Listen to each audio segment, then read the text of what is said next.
আপনারা কি কখনো শিমুল আলুর নাম শুনেছেন?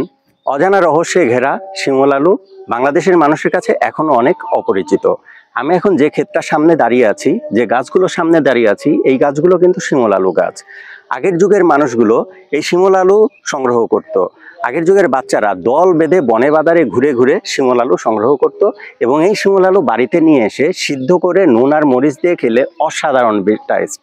তো এই শিমুল আলু কোথায় জন্ম নেয় আমি একটু দেখাই আপনাদের। এই যে শিমুল আলুর গাছ আমরা দেখতে পাচ্ছি, এই শিমুল আলুর গোড়ায় কিন্তু বড় বড় শিমুল আলু জন্ম নেয়। আর এই শিমুল আলুগুলো দেখতে কিন্তু অনেক ক্ষেত্রেই একদম গাজর বা মূলোর মতো, কিন্তু এই শিমুল আলু কিন্তু অসাধারণ পুষ্টিগুণে ভরপুর।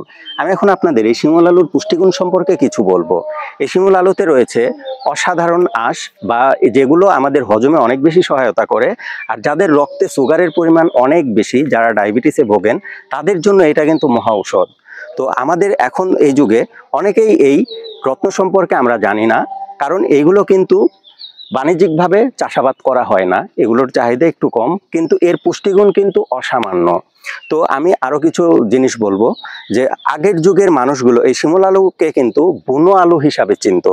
এই শিমুল আলুর আর একটা নাম আছে, এই শিমুল আলুকে বলা হয় বড়ই আলু। তো কেন এর নাম বুনো আলু বা বড়ই আলু হলো? এখন যেমন দেখতে পাচ্ছি যে অনেক এরিয়া জুড়ে কিন্তু এই শিমুল আলুর চাষ করা হয়েছে, কিন্তু আগের যুগে এই শিমুল আলু কিন্তু এইভাবে চাষ করা হতো না। শিমুল আলু বনে বাদারে জঙ্গলে কিন্তু শিমুল আলুগুলো হতো। তখন মানুষ একসাথে দল বেঁধে যেত, দল বেঁধে গিয়ে সেই শিমুল আলুকে খাবার হিসাবে ব্যবহার করত। শিমুল আলু আপনি যদি সিদ্ধ করে খান তাহলে দেখবেন খুব টেস্টি একটা খাবার তৈরি হবে। এই শিমুল আলু আপনি মরিচ আর একটু লবণ দিয়ে যদি খান তাহলে দেখবেন এটা অমৃতের মতো স্বাদ। তো আপনাদের কার কার এলাকায় এই শিমুল আলু চাষ করা হয়, আর এই শিমুল আলুর নাম আপনারা কি আগে কখনো শুনেছেন? অবশ্যই কমেন্ট করে জানাবেন।